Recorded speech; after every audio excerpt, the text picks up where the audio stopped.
Ready. I knew this was going to be a absolute fun fest.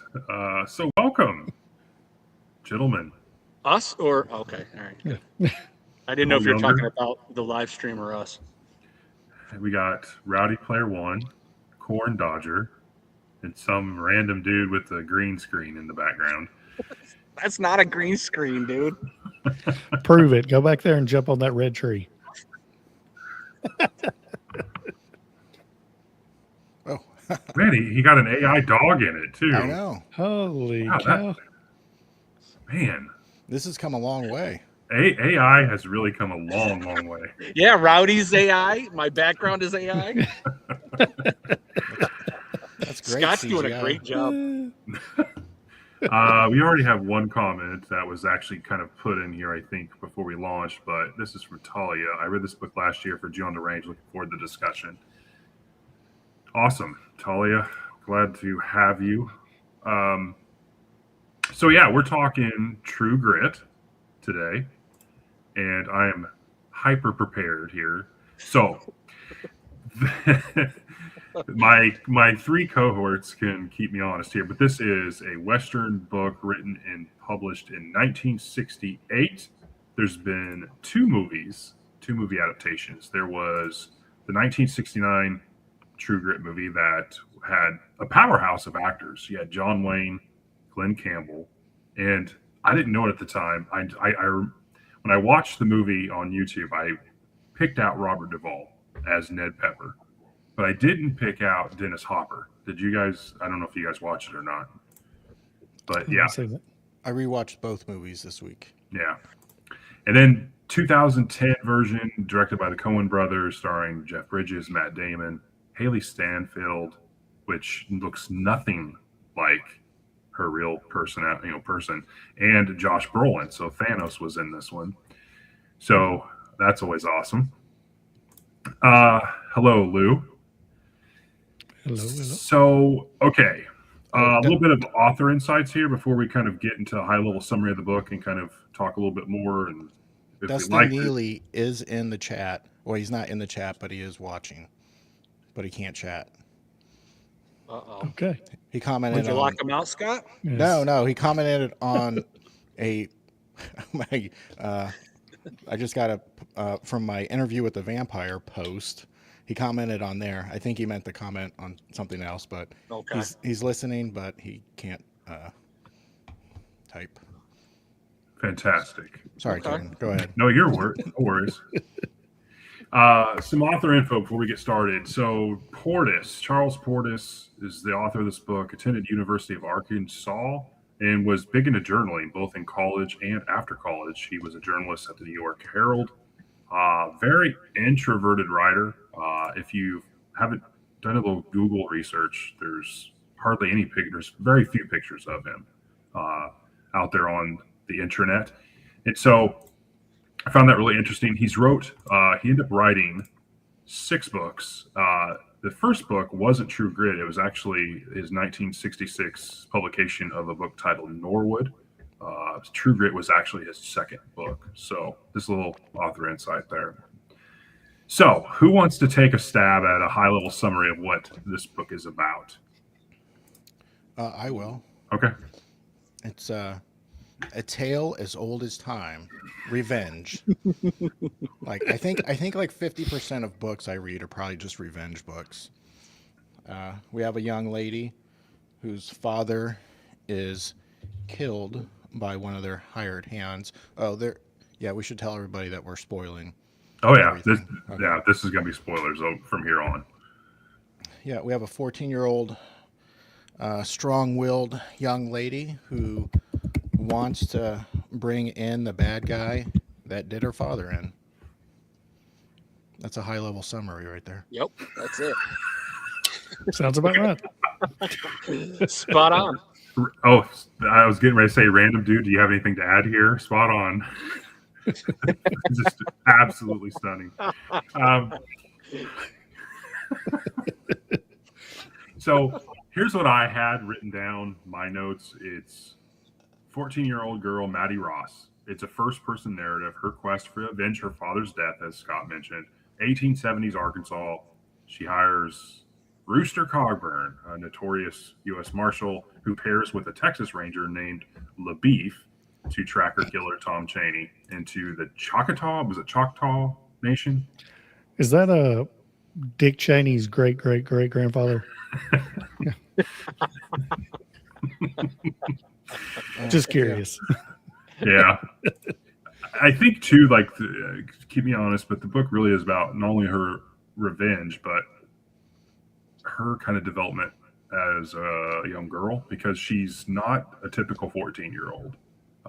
You can see that in the book, and you can see that in the movies. She's kind of very analytical, detail-oriented, very mature.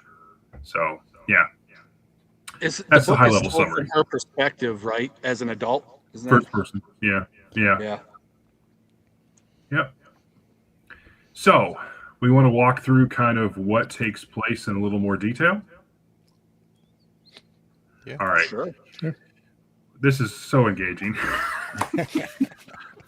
So, okay, let's take it. There's like roughly 10 chapters, I believe, in the book. So, first chapter, we're getting introduction to Maddie, kind of what she does on her dad's farm. It's the 1870s. She's kind of recounting this tale, what happened as a young girl. And so again, as Jay mentioned, it's the first person narrative. And so her father, Frank Ross, he's murdered by this hired hand named Tom Chaney as they went to Fort Smith, Arkansas. The Frank Ross is going to buy horses that they are going to use at their ranch.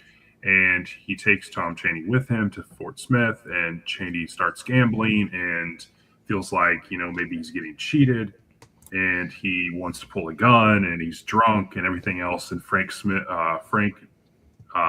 he kind of intervenes, and he ends up being shot by Chaney, and Chaney takes off. And both the book and some of the movies portray something that says basically like he could have walked, he couldn't have.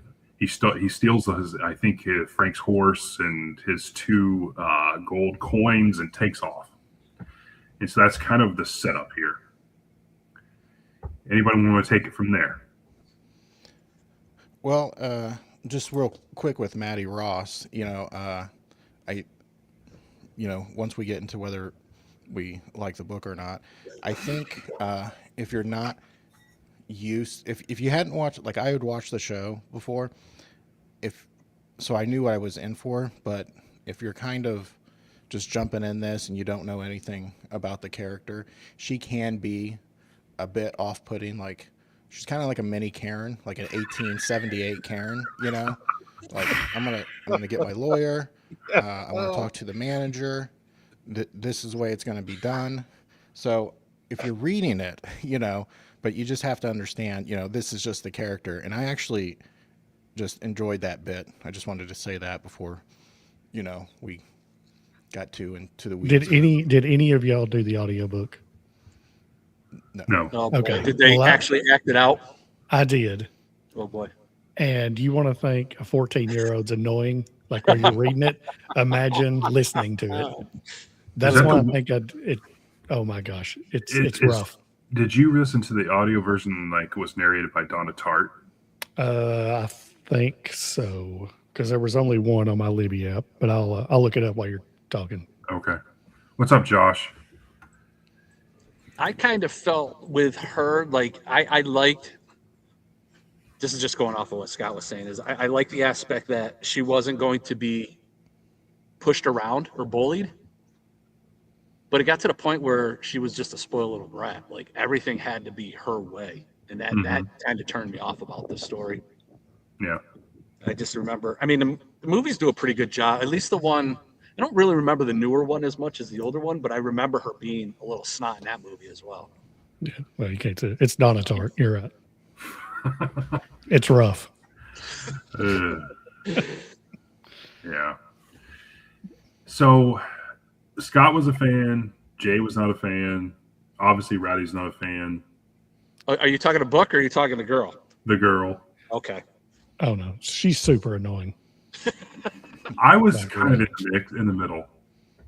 I kind of liked her maturity, that aspect, but yeah, she was very stubborn, really Yeah. stubborn. Kind of You know, unrealistic too. you're really right whenever you're talking about how like in a way she's like really mature and all that. It's like perfect for like my daughter's 15 and she thinks she knows everything, just like any other 15, 14-year old. Mhm. But then that also can become too much and then it Yep. gets super annoying, Yeah, which is where it is in this book to me. I will agree. Like throughout the book, she lawyers up really quick. Like if she doesn't like Yeah. something, well, I'm going to talk to my lawyer, and my lawyer did this, and Yeah. yeah, Yeah. yeah, My lawyer Daggett, I think. yeah. It's, you Arkansas, think that she's like super rich too. I mean, what 14-year-old's got a lawyer, that she even knows just personally? It's like, Yeah. yeah, I'll just call this guy right up. We're good. yeah. I didn't know Fort Smith, Arkansas, was the Los Angeles, California of the 1870s. Yes, clearly. Mm. Interesting.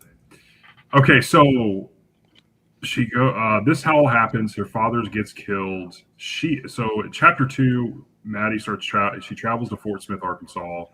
She travels with, do you remember the gentleman's name that she traveled with, one of their hired hands? I don't. No. I don't remember his name. That would have been a good trivia question. It must have been, because it starts with a Y. Is it Yarnell? It's something like Yarnell. Yeah, Yarnell. Yeah. Yep. Yep. So she travels with him. He's there basically because she's such a young Yeah. girl. Yep. And so they're there to recover her father's body. And Yarnell.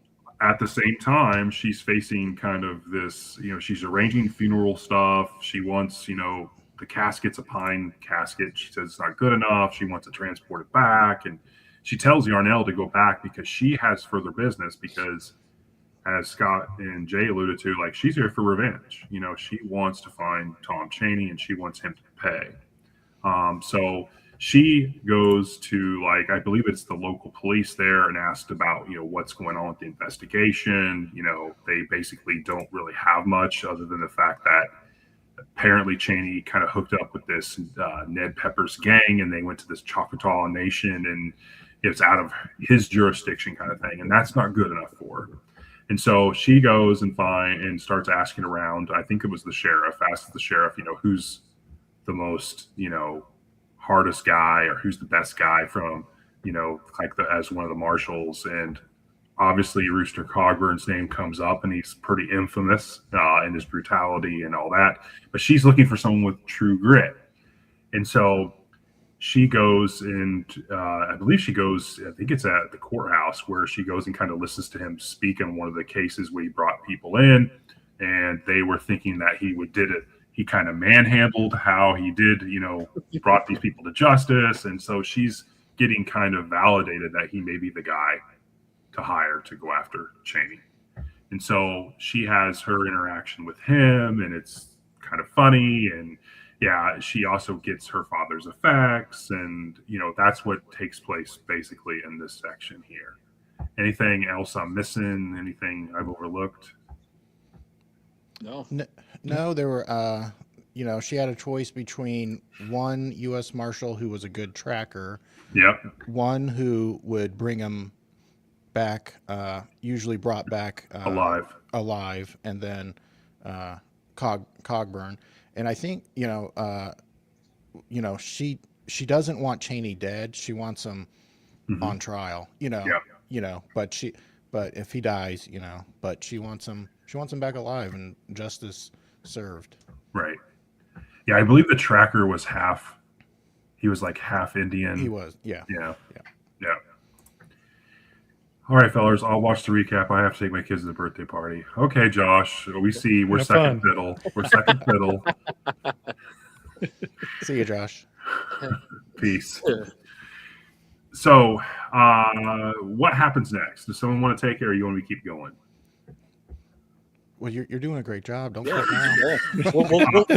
We'll just fill in. If you've got notes, go with it, bro. I mean, she does meet LaBeouf. LaBeef. Yes. Now he's kind of I guess he's a bit of a dandy, I guess you would say. He's a Andy. Texas Ranger, Yeah. kind of thinks highly of himself, and he's on the Cheney trail because apparently Cheney had been on the run for a few months after killing a senator's Senator. dog and a Mhm. senator. Mhm. So, and one of the things I like about Maddie is that once she gets this information, she's kind of like, well, what good are you? You've been on this trail for like 3 or 4 months. Right. She throws in those little digs every once in a while, like, why do you want to throw in with me and Rooster? Mhm. Because you haven't caught anybody in 3 or 4 months. And he's like, he's kind of like insecure about some things. He's like, well, it's really hard to, track people and find them, and excuses, but yeah, Yeah, I like how 14-year-olds putting him on the spot. yeah. Yeah. I also liked it both. I think it was the movie specifically where he meets her at the boarding house where she's sleeping with some old woman because they're all full up because of the hanging that's taking place, which she viewed. And so he's telling her like, hey, I visited your mom because I'm on this trail, and she wants, as Scott said, nothing really to do with him. She's already hired a guy. He's ruthless. She's fine, and she doesn't want his help. But he mentions like, I was going to give you a kiss, but now I'm going to turn you over my knee. Like that was kind of like, I was like, what the heck? Yeah, he said he was going to steal a kiss from you. I thought about stealing a kiss from you. Okay. Yeah.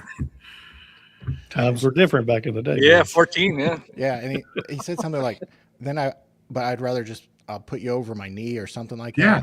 that. And then her response is, well, both would be equally bad. Yeah. Yeah. Yeah. So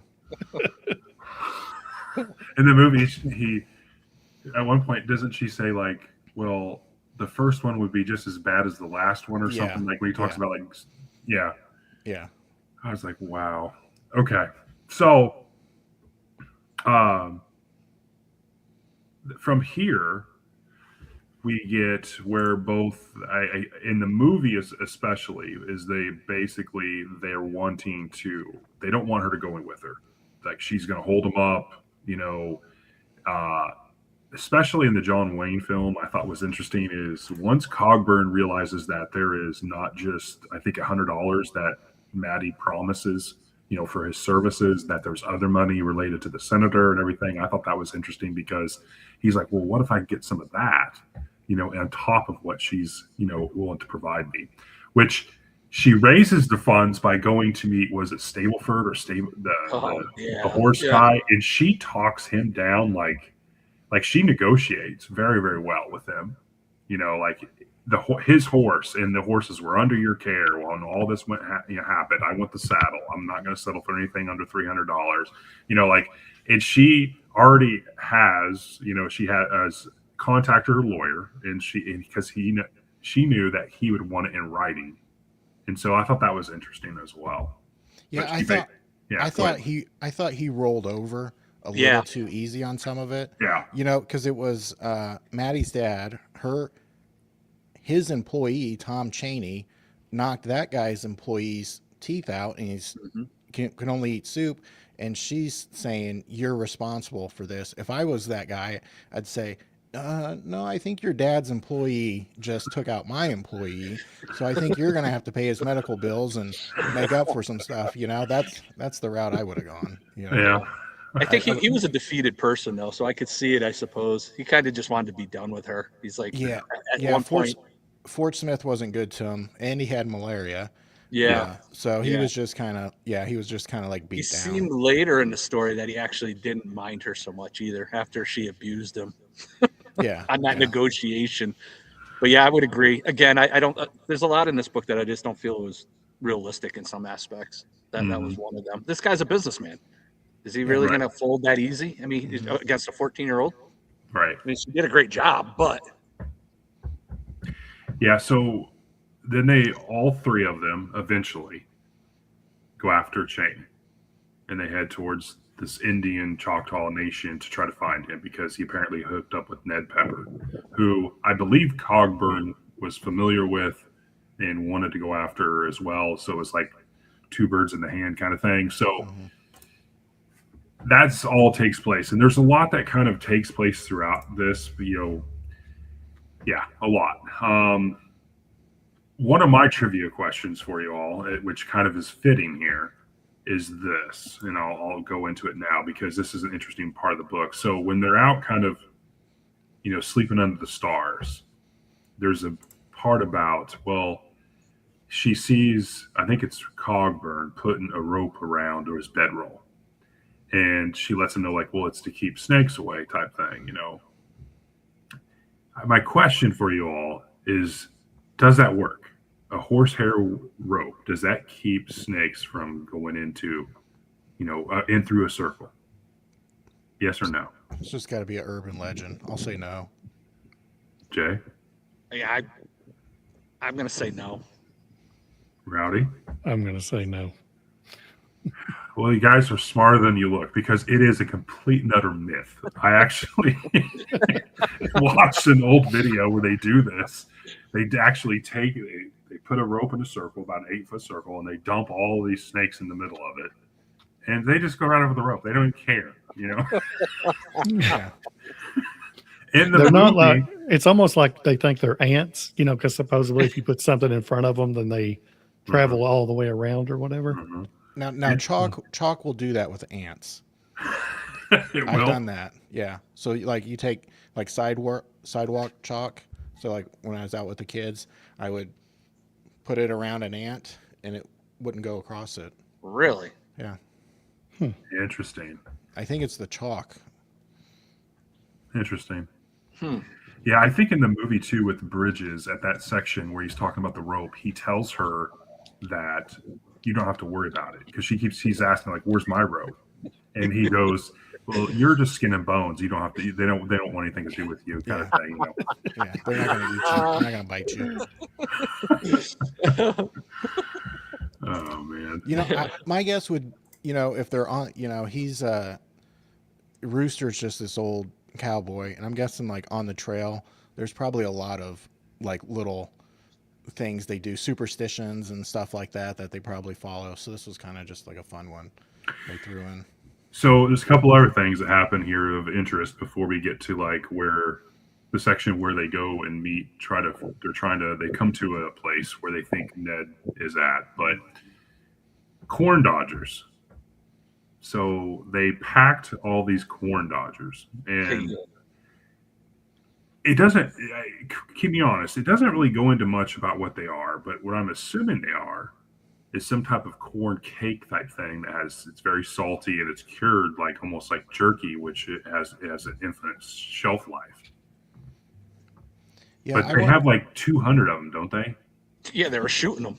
Yeah. Yeah. Yeah, I don't know why it came up in my feed, but it was like Civil War biscuits. So they just take flour, Cornbread. and they're hard as rocks and they last forever. So I'm guessing this is just a form of that. You got to soak it, and you have some corn and maybe a little flour. It's a salty treat. Yeah. Corn dodgers are small rustic cakes or dumplings made primarily from cornbread, salt, and water, also known as hot water cornbread or corn pon. They're usually fried in a skillet or baked until crispy on the outside and tender on the inside. Delicious. There you go. The featured item at Rowdy's restaurant. And now you know. They were a special on Friday nights. Yes. So at one point, as Jay alluded to, Cogburn's just drunkard and skunk, which is, we're skipping ahead a little bit here, but there's one point where he's drunker than a skunk and he's basically arguing with LaBeef, which he does a lot throughout this story. Trip. Yeah. But yeah, he's basically throwing up and saying, I can fire, and he's throwing him like skeet. And he does so in the movie very much, which was in the 69 film. They have the Dodgers, I believe, but he doesn't do the skeet throwing where they're shooting them. And the 2010 film, Bridges does that, and it's related to the book. It's more accurate. So, yeah. I actually So, enjoyed that part. I thought that was pretty funny. yeah, Because you can tell, like, the two characters don't mesh well throughout the entire story. Like, they're right. always trying to prove one is better than the other. Well, Um, keep Go me ahead. honest. Yeah. Wasn't so Cogburn was with an infamous captain, and it was during the Civil War, Yeah. and so LaBeef and I believe Cogburn were on different sides. Am I right, Scott? Yeah. Rooster was with, I looked up a couple of the groups that they ran with, and they were like these Kansas City Raiders. So there was some questions about how they would clear out towns and if like women and children were involved. So, he kind of has this uh, unsavory past, but he's, I think he doesn't seem like the type to take out women and children. So he gets offended, when he's arguing with LaBeef about, kind of that history stuff, implying that, they were unsavory people. Right, right. So along the investigation, they come along this outpost, and they still haven't met Cheney, but there's two gentlemen in there, and they come to the realization as they kind of sneak up, and what they end up doing is they end up smoking them out. Basically, they and it's different in the two movie adaptations, by the way, as well. So, and it ends up being two guys that notoriously are outlaws, and they're running with the Pepper Gang, and they use them to get information. I believe one of them is Moon, and another one is, what's the other guy's name, Scott? It's I don't remember. Moon and Quincy, isn't it? That sounds right. Yeah, they're both outlaws, and so it's an interesting kind of scene because they use that when they find the intel that Pepper could be coming back, because then we could accost him and see if we can find Cheney. But what's interesting is in the movie adaptations, it's different in the sense that in the 1969 version, Glenn Campbell, who plays LaBeef, goes up and puts his I think it's Cogburn's coat, which is played by John Wayne. He puts his coat on the chimney and then basically starts smoking, and one guy's already kind of injured he's injured after Cogburn starts, plugging lead through the cabin. In the 2010 adaptation, it was LaBeef is not there. He had taken off, and it was LaBeef had taken off, or he was going to meet them later or whatever. And he had Maddie go up and put the coat on the chimney to smoke them out, which I thought was interesting.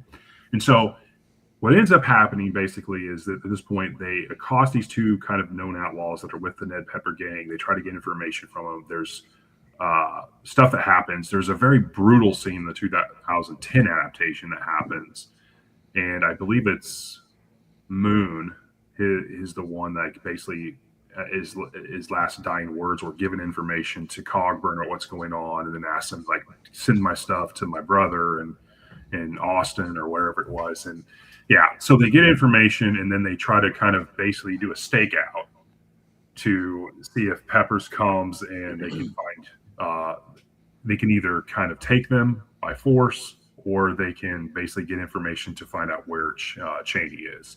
And so that's what goes down. During that, in the movie adaptations, that's where they kind of say that Ned Pepper is extremely lucky. I don't know if you caught this, but one of my favorite character names was the original Greaser Bob. That just seemed like so out of place in both the movie and the book. The original Greaser Bob.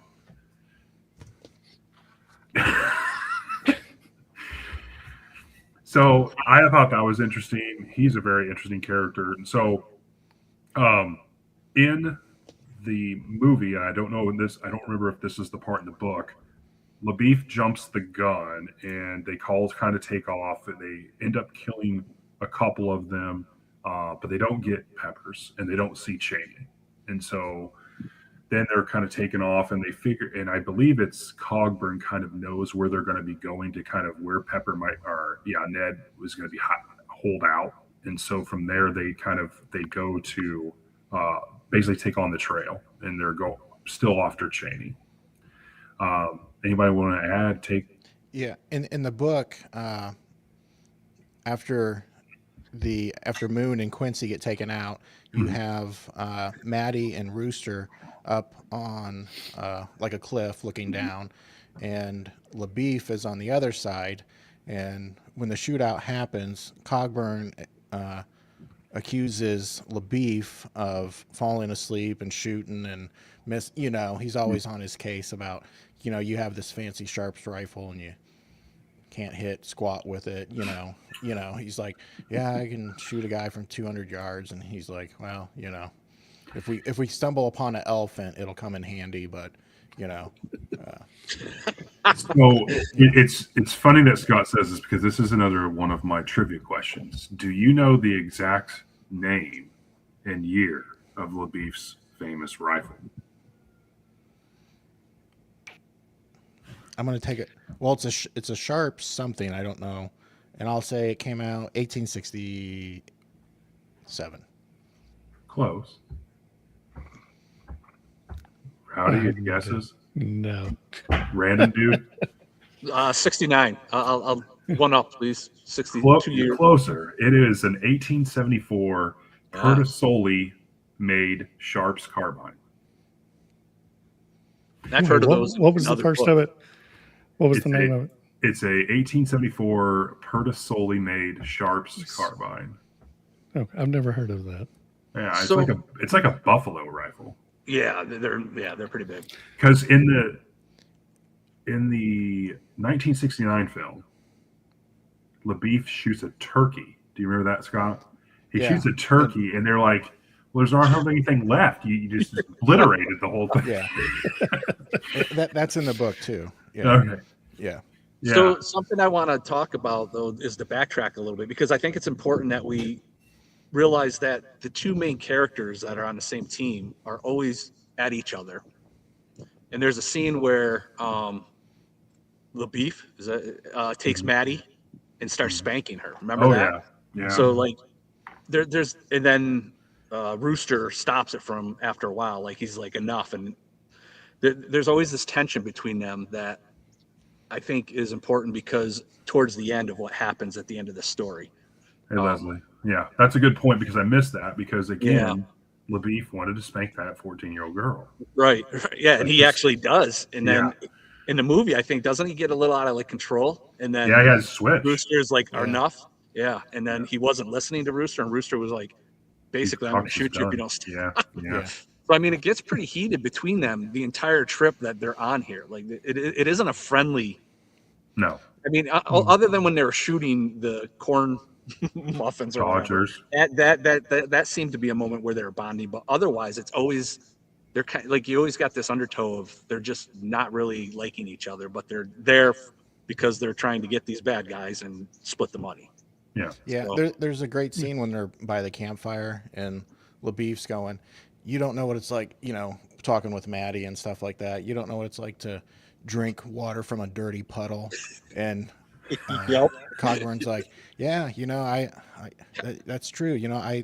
For a second there, I believed it the 26th time after I heard it from a Texas Ranger, but Texas guy, he's like, every time you guys tell the same stories about drinking muddy water and stuff. And he's like, you don't think it's true? He's like, LaBeef. There's definitely tension there. Yeah. He's again, I'm only saying it because I think it's important towards the end, because it pulls together well, I think.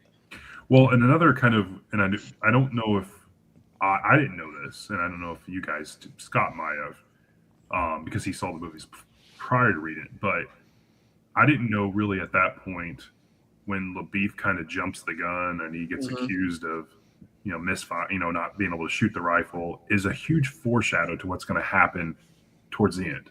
Right. In the climax. Right. And yet that's another area where they're arguing. Like he's blaming, Rooster's blaming him for screwing it up.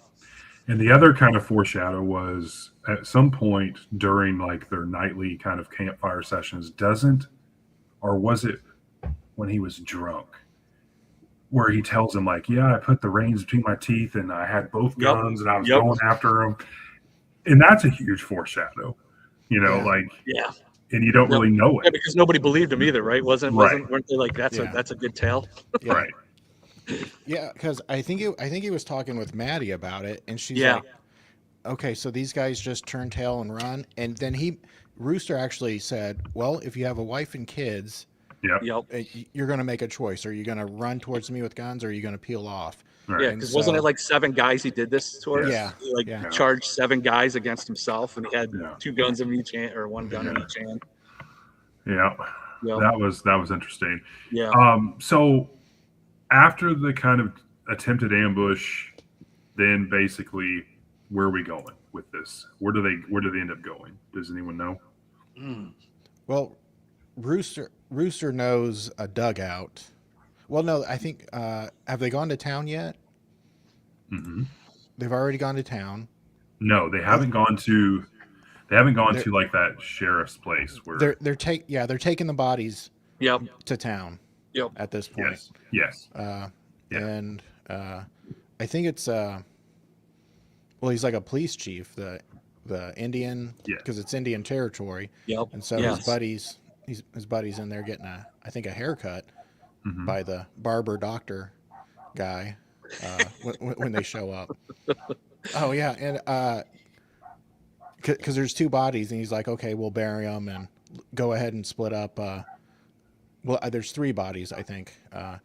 And Maddie, because everything's black and white with her, she's like, Yeah. you said you were going to send that dead guy's brother, Yeah. Moves. his stuff. And he goes, Yeah. well, I don't remember where he said he lived. And she's like, She does. yeah. And she tells him, he's like, oh, these kids today. She's like a little Google AI assistant, She's like, Yeah. "Oh, he lives in Austin, and here's Fine. the address." We'll send him whatever this is, right? He ends up saying that, right? He does Yeah. send something to Do the you mother. remember what he called it when he was dying? He's like, "Rooster, send my brother my Traps? trappings, wasn't it? Trappings. Traps, yeah." That, That was that, I never heard that expression before. that was one of my trivia questions. So Oh, there you go. yeah, Jeez. it's just another word for belongings, because Yeah. Maddie said it at the beginning too, with her dad's stuff, and they had said trappings, traps. I always thought that traps, especially back in the day, was always like your animals that you catch Mm-hmm. and stuff like that. So I've never heard it that way. Referred to. Yeah. Where's your stuff? Yeah. Here's another kind of off the cuff trivia question. Do you know what Maddie refers to people as throughout the book and the movies? It's one word. Idiots is with her how smart she is, but no. I don't Starts know. with a T. Total idiots. It's trash. Trash. Wow. Oh, Trash. Same thing, ain't it? Yeah. Wow. Yeah. She's full of herself.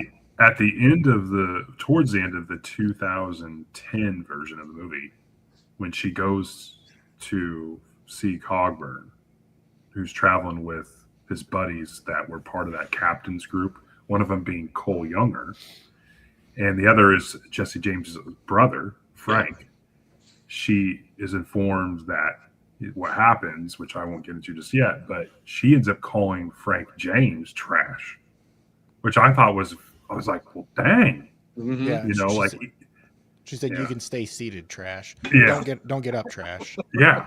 And I'm like, I know he's like 80, but it's still it's still Jesse James' brother, Yeah. Am I crazy to think this? Did it not say in there that she was kind of like enamored with Jesse James? Like his mystique was already pretty big at the time? I don't Or am I recall. totally just Yeah, I don't remember that, but okay? Maybe I don't know. Maybe I'm just thinking it. Lou says that Maddie is a good Christian girl with high standards. Yeah. She's something. Yeah. I didn't know who in the 2010 version. Okay, so here's another kind of fun fact. Is the 2010 version, Haley Stanfield is the actress that plays Maddie Ross. She's very plain Jane looking in the movie, very homely looking. And then when I was looking at who the people were that played the different characters, and I saw a picture of her, not dressed as Maddie Ross, I was like, you got to be kidding me. That's the same person. It's a huge 180. In the 1969 version of the film, Maddie Ross is played by a woman that's like 21 or 22 at the time, much, much older than what Steinfeld was when she played Maddie Ross, but I thought was interesting as well. But yeah, very good Christian girl. Hey, since we're at the 40-minute mark here, Yeah, do we want to go through my trivia questions? Because let's do it. We've covered most of them here. Oh, real quick before you start the trivia, I have a trivia. It's just one. And the only reason I'm thinking about it. Who is Haley Steinfeld married to Ooh. in real life? No Did idea. anybody? I'm going to say a singer, a musician. You are wrong. It's a football player. It's Josh Allen. Oh, interesting. Yeah. Mhm. Look at Anyways, that. And Go on. don't you say now you know? and now You know. you know. Because Go Rowdy Sports. says so. That's right. All right, Jay. Yep. You're a farmer, so you're going to get the Oh, first yeah. one here. Let's giddy up. What is a middle buster? Ooh, a middle buster. Middle buster. It's used on a farm. Not to be mistaken by filibuster. I was getting ready to say. Yeah, I don't know. I can't even guess. Begins with a P. Middle buster. For a farm? What would you be busting up on a farm? Piles of poop. Well, what would you do that? How would you bust them up? What the hell kind of farm is he running? With a pitchfork. How about a plow? Oh, okay. All right. All right, and we got traps, which is personal belongings. Yep. Okay, Rowdy. What is Rooster's full name? I know. I don't know. I have no idea. How about his age? Well, he's pretty Roundabout. old, I'm pretty sure, because he talks down to LaBeef because he's done way more than him. So I'm going to guess, because I don't remember, probably in his 50s. He's 40. Okay.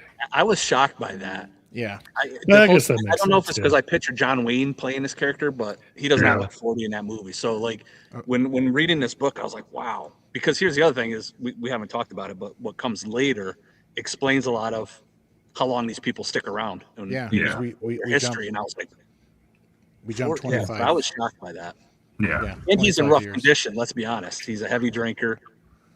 He's lived quite the life. Yeah. So that 40 then was probably Yeah, like back then, I mean, that was 60. pretty old back then. It Yeah. probably was Yeah. John Wayne age.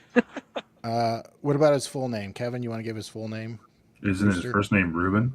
Yes. Reuben Rooster Cogburn, I think. Reuben J. Reuben J. Okay, how old was, since this wasn't part of it, but how old was John Wayne when he played Ooh, Rooster? How old would you say? He was older than 40, I'll tell you that. I'd say 64. I was going to say in the 60s, if I had to guess, Okay. because he's old. 61. 62. Wow. Okay. 62. And well, since we're on John Wayne, what's John Wayne's real name? Anybody? I wish it was Dad, but Rowdy Eights. I have no idea. Marion Robert Morrison. Woo. well, that's John why he's Wayne John. is way That's why he's better. John Wayne. That's right. I have a That few. doesn't sound quite as cool. I have a few we haven't covered yet. Uh-oh. Okay, so speaking of John Wayne, and so I have so this question's for anyone who knows. John Wayne won an Oscar for his portrayal of Rooster Cogburn? True or false? I'm going to say true. Scott? I'll say true, but not for this movie. Yeah, I'm going to say false. It is true, and it was his only Oscar. Wow. That's it. How huh? many? Okay, if that's it, how many films has he been in? A A lot. ton. He was in it back in the day, like the 30s, right? He was Yeah. making movies way back then. He's over like 250, 300 Yeah. films. It's Yeah. unreal how His many movies he's only in. Oscar was Rooster Cogburn in True Grit. That's Wow. crazy. Yeah, because he played the Rooster character again after this. With, Oh, really? With Audrey Hepburn, I think. So here's another question. I'll start with Jay. What was Rooster's ailment that he died from? Malaria. I don't know. Uh-oh. No. No, Scott? not it. Well, it was the heat in the area that was getting into him, but I'm assuming it was just the combination of heat, alcoholism, and old age. You're on the right track. Rowdy? I would say that too, but I guess he didn't die from this. But did he not get bit by a snake a few times? A couple Don't of them. believe so. Did he not? Was it? So I know it's later, but yeah. So the speculation is that he died from something. It was called night hoss, and when I look this up, it's supposed to be slang for exhaustion and restless heart condition, but it's speculation. Some say, as Scott was alluding to, it was from his alcoholism. So it's not really like truly factual, but it's interesting, isn't it? And here's my last question for you. I'll start with Rowdy this time. Rooster Cogburn's cat was named what? I have no idea. Dinner? Dinner. Some random dude? I say dinner because wasn't he staying at a. Never mind. I can't go there. He was, yeah. It was He had a Chinese friend, yes. Yeah. Corn Dodger? was it General Lee? No. Oh, You're on the right track. General something. It was General Sterling Price. Okay. no. Good job, Scott. You were close, man. I Yeah, knew it was a very general good. something. Yeah. Oh, I do have one last. Okay, so this is for only if you've seen the movies. Has everyone seen the movies? So No. Rowdy hasn't. Jay? I've seen them, but again, I know the older one better than the newer one. All right, So. so I'll start with you, Jay, and then Oh, I'll boy. go to Scott. In both movies, what anthem/hymn is played in the movies? It's played in both of them. Come on, you've gone to church. Amazing Grace. Oh, No, good that guess. would have been hilarious if the one guy that didn't watch it. Mm, yeah. Scott, do you know? I just trying to think No. it's really old. So In both of them, the anthem is "Leaning on the Everlasting Arm." that's right. That's right. I remember that part. Yep. Yeah, Yep. yeah. So those are my trivia questions. So okay, so Well, hold up. I'm not done. I thought you did that already. So my bad. All right. This is open to anybody. This is towards the end of the book. She mentions the Volstead Act. What is the Volstead Act? Where the hell do you come up with this? Well, I had to look it up because I didn't know what the Volstead Act was. No I don't idea. remember that word being in the book. Okay, so it was 1919 when it happened, and it was the 18th Amendment. So what happened in the 20s? Women's. Women were allowed to vote. No, that's not 19. What was with all the mob and stuff in the 20s? Oh, prohibition. Prohibition. Yeah, Yeah. There man. you go. Okay. Yeah, strict alcohol limits. Nothing over 0.5. Mm-hmm. This is for anybody. Sand in your craw. What does that mean? Someone's making you mad. Agitating. Someone got the best of you. It's just another way of saying true grit. It signifies toughness of character or the ability to see things through the end. This boy's got some sand in his craw. Yeah. It's got some true grit. I think of that as like sand in your butt or something. Yeah, seriously. That's, I mean, I can't help it. You know That's what it sounds like. bro. That is true grit, though. That's gritty, It'd be all right. gritty. It'd be gritty. That's for It's sure. a type of grit. Chafing. Pig in a poke. Maddie says this. What is pig in a poke? I remember Corn saying dog? This will be as easy as a pig in a poke. Oh. Is it like fish in a barrel? I was thinking more like Netflix and chill. No. No. Yeah. Yeah, I don't think that's what that was referring to. I would say like a pendant pig. It I do this. refers to a purchase or deal made without inspection, resulting in high risk of receiving something worthless or undesirable. It implies buying something sight unseen. So kind of like a dinner and a good time after, but it's not a good time after. It's like Some part of a sporting buying something on Facebook Marketplace. Every Yeah, time we read a yeah. Western, we talk about sporting. Every time. Can't help it. Well, just for fun, it's not a trivia question, but there is a sporting woman reference on page 150 of my book. Okay. So it actually says the word sporting. Mm-hmm. Oh. This one's for Kevin. Rooster had a business in Illinois, like a restaurant type bar business. What town was it in?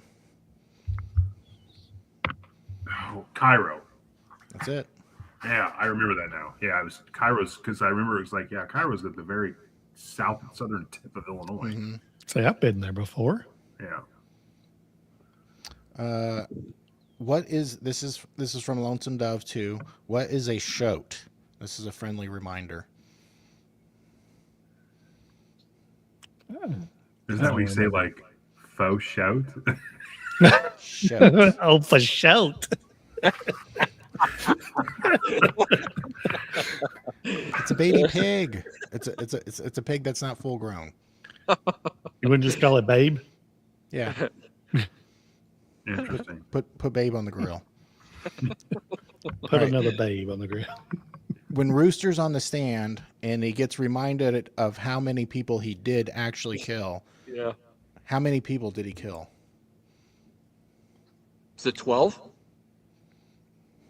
Higher. Oh, yeah. Okay. Rowdy. 24. Oh, I'm sorry. No, you go ahead. 27. Kevin? You know? 23. 23. 23. Oh. I remember it's Michael Jordan's number. So I was going Nice to say, job. so you're saying he's the GOAT of his time, But right? what was the He's- number he's he the shoat claimed of his that time. he 12. He's It was the like GOAT of his 12. time. Was like it 12? 12. I think it was like Yeah, 12 okay. or 15. All right, Wasn't yeah, it? because it's like, Yeah. do we need to remind you? And he's like, oh, okay, yeah. Yeah, he goes like Might- 12. it might be a little 15. higher. All right. Yeah, Last one, and this is adjusted for inflation. Oh, The dad has two golden pieces that are valued at $36 in 1878. What is $36 worth now? We're going to adjust it for inflation. So there's Just two going to gold- throw a are we going to go around the random. horn? Sure. Okay, I'll go first. Just a random guess. Let's say $36, and we're talking nearly 200 years. Gas prices are $4 a gallon now. I'm Weird. going to guess where I'm at. It's $4. Is it higher there? It's like 5 in Illinois. Holy crap. 4 is bad enough. I couldn't imagine 5. I'm going to guess, because it sounds like a lot of money. $5,000. Okay. All right. So we're not going by gold standard money, right? We're just going by $36. $36. I'm going to say $2,200. Okay. I was gonna say probably around $2,000. $1,200. Wow, that's all right. Yeah. Okay. Not as much as I thought. I tend Well, to that would have been. underestimate. Price is Right. We would all have been over. Yep. That's all I got. Okay. Thank so you. let's take this thing on home. Yep. Let's wrap it up. My battery's about to die. Yeah. So they leave the place where they try to accost him. They're making their way. This is when Rooster gets completely blitzed. They start playing skeet with the Corn Dodgers. And I'm paraphrasing here, by the way. He doesn't realize that he's telling them, like, hey, we're going to camp out here because we got another like 9-10 miles to go or something, because they had to go like 40 miles or something like that. He overshoots it because he's basically right there. And so they camp for the night. In the morning, I think it was, she wants to wash or whatever. She goes down to get water, and there's Cheney. Yeah. And so she ends up taking a shot with her father's cannon gun that she has, and she actually hits him. And he ends up accosting her. Peppers and his gang comes down when they hear the noise, and they go up to where Pepper's kind of hideout thing is. And so then Cogburn and LaBeef, they're kind of, figuring out what they're going to do, and they're yelling back and forth with Peppers. And the next thing you know, Pepper wants to take, stuff and go to another place, another whole hideout. And he tells Cogburn and them, like, hey, I want you to see you on the rise over there. Cogburn tries to negotiate and try to get the kid. He's just here for, Tom Cheney. It doesn't go well. They use Matty Ross as kind of like a negotiating tool. And so Cogburn has to do his best, and leave basically, and he tries to first play it off like doesn't mean anything to me kind of thing, blah, blah.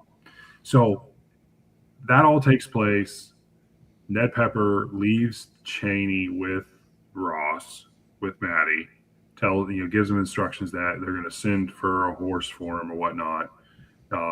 And they're going to meet up later. He's not to harm the girl, etc. Which Maddie's pleading and telling her she's got a lawyer and all this, and she's like, he'll kill me type thing. And so they take off, and Cheney's is left with Maddie. So what ends up happening is the Pepper gang goes off and ends up running into none the other, Cogburn. LaBeef makes his way. Maddie and Cheney have the fight, the three of them. I believe Cheney doesn't he get knocked out? Cheney gets hit in the head. No, yes. Yeah. Cheney gets knocked out, and then LaBeef gets hit, doesn't he? And is that when about the time, is that before or after she falls into the pit? That's He you're missing hit- a part first. Yeah. Yeah, Okay, go ahead. LaBeef makes that shot. Yes, You you wanna got to talk hit about that. Yep. Yes, he makes the shot when so Cogburn puts the reins in his teeth. He accosts Pepper, and the Parley boys, the one that acts like he's animals and crap. Mhm. He reminded me of Jay. But anyways, so the four of them are heading towards Cogburn. They're in an open field. Maddie and LaBeef come down after he hits him with his rifle, and he's like, it's too far. I can't hit anybody. Well, Cogburn ends up taking some people out. His horse falls on him, and it's him and Pepper, I think, that are left. Right. Pepper's been hit several times, and he's coming over to where Cogburn's trying to get out from under his horse.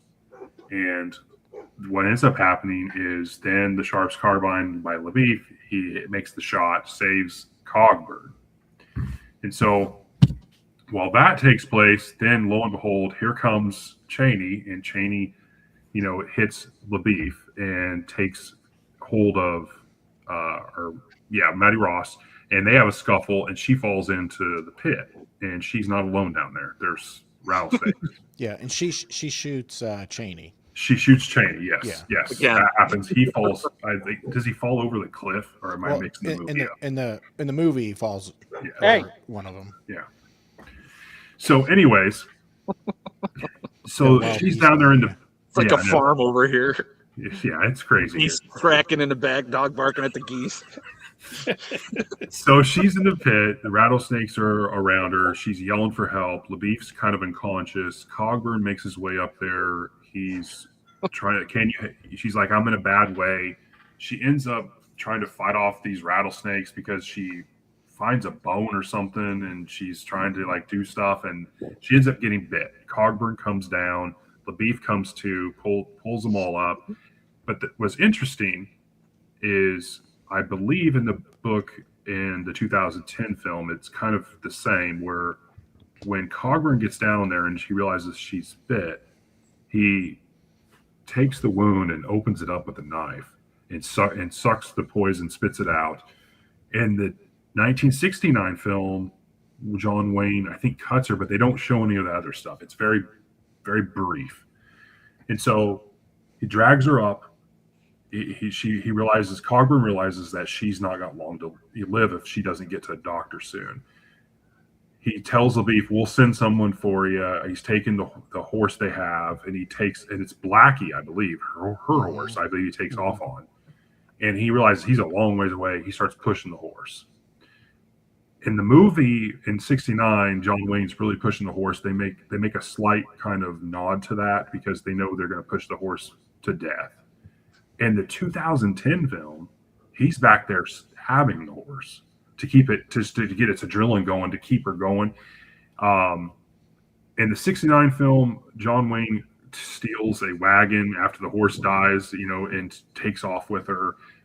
In the 2010 film, after the horse is ridden to death, he picks her up and he's just trying to get her to, I don't know if it was the Ford or it was the doctor barber thing. Yeah. He gets her to there, and she needs aid because she's going to either lose the arm or she was going to die. What's interesting is that towards the end of what ends up happening, when we find out what happens to her in the '69 film, she doesn't lose the arm. She's in a sling, and the ending is very abrupt. It's much different than the book and I believe the film in 2010. In 2010, she loses the arm, and then we go 25 years later, and she's trying to find Rooster Cogburn. She realizes, before she goes to try to find her, she realizes that Cogburn stayed around until he knew that she was going to be okay, and he took off. And then that's where she tracks him down and realizes he's a part of this kind of traveling, trying to make money for themselves kind of thing. And when she finally she goes and sees him, she realizes from Cole Younger and Frank James that he's died, and he died a few days prior, I believe. And so that's where the reference, I think, of Nighthawk comes in. And so the last thing I think she does, and keep me honest, is she pays to have his remains moved to where she lives, or Fort Smith, the fort, or somewhere. I'm mixing up the details, but that was kind of the end of the thing, and that was the end of her account. Because if you remember, it's a first person narrative. She's telling the story. Right. But that's the end of her account of who had true grit, and the story of Rooster Cogburn and what all went down with her dad's in the justice that came from killing Tom Chaney. Yeah. Miss I anything? felt it was pretty sad towards the end. So, with all that being said, who liked the book?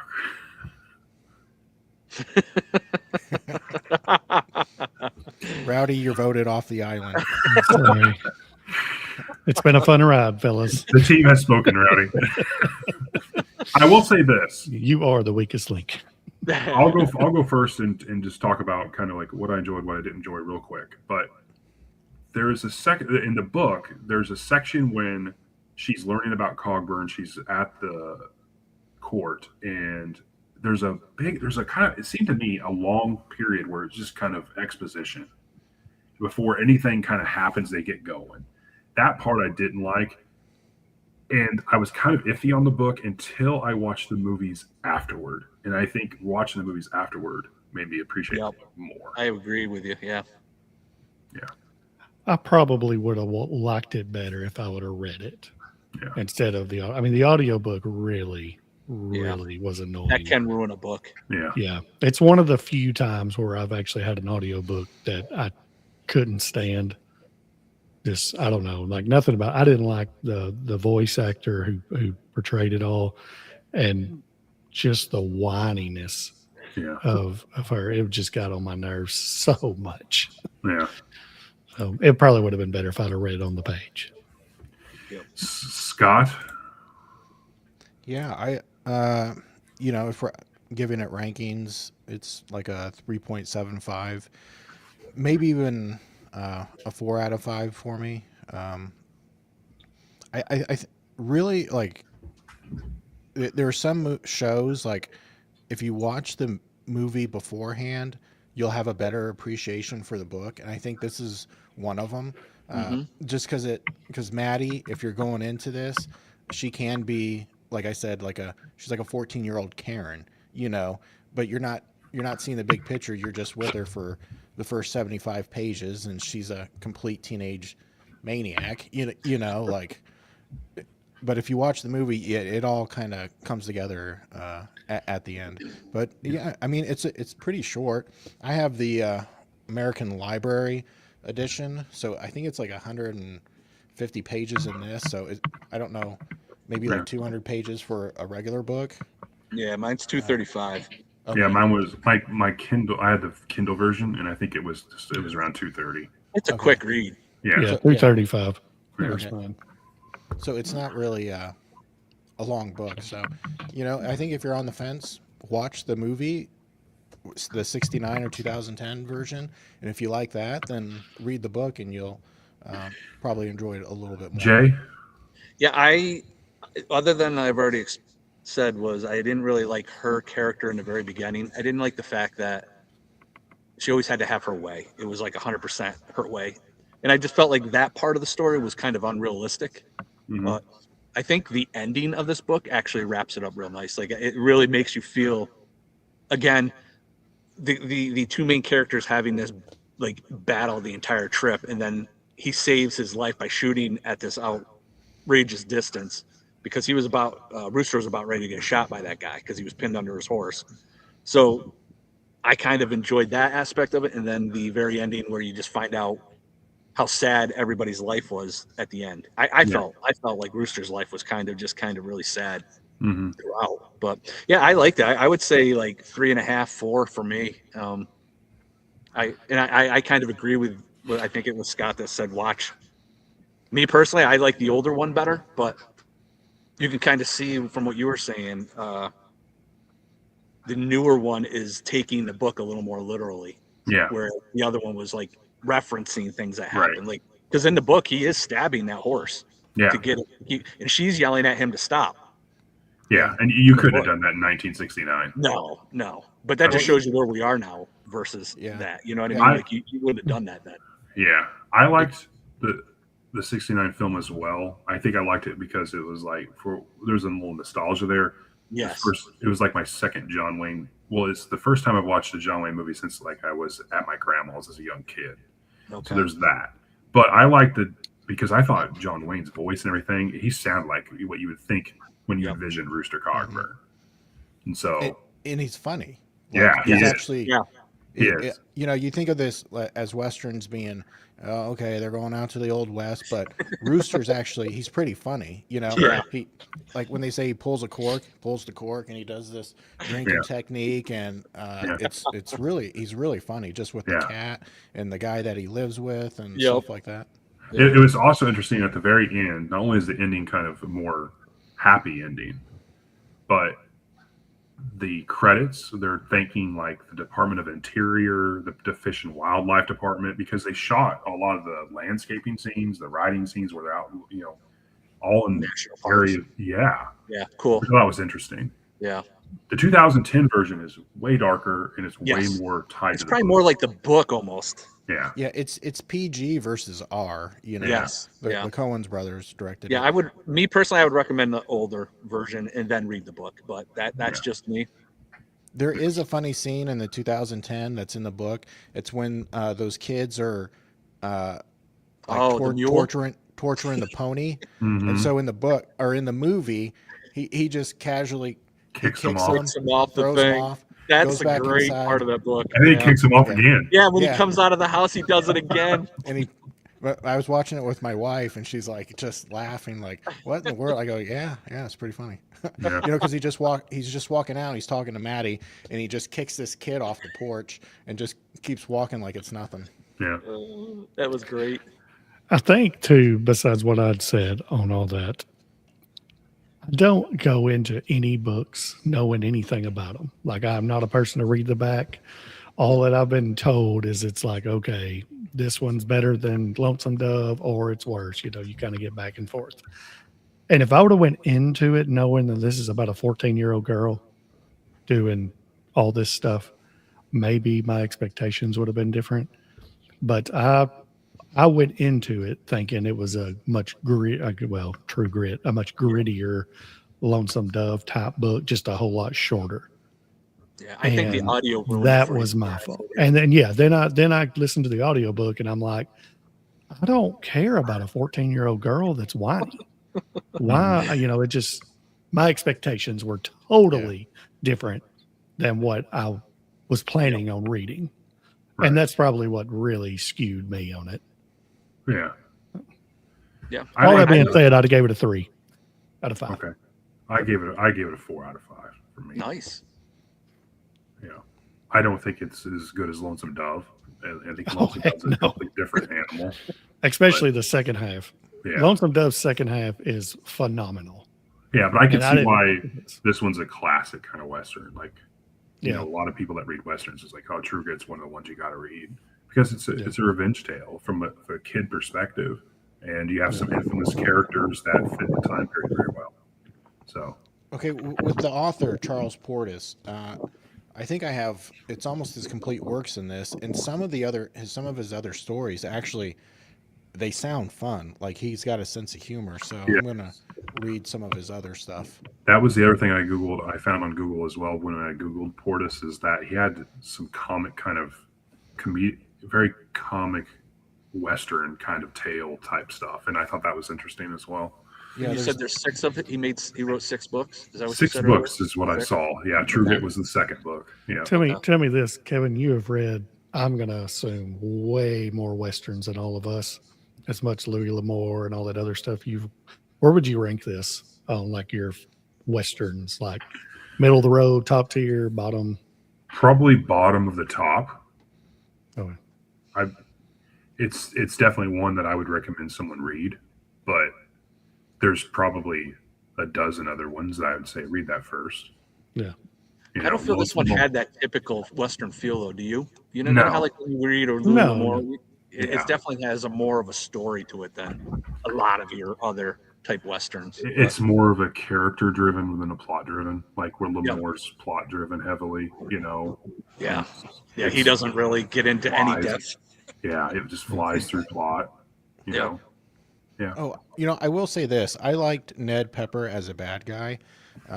Brewster says, you know, no, he won't stab a friend in the back. You know, he's kind of like he's like a stand-up bad guy. you know? Yeah. Yeah, He's a bad not guy snitching. with standards. He's Yeah. not snitch. Didn't he stab the guy when he was trying to open his mouth?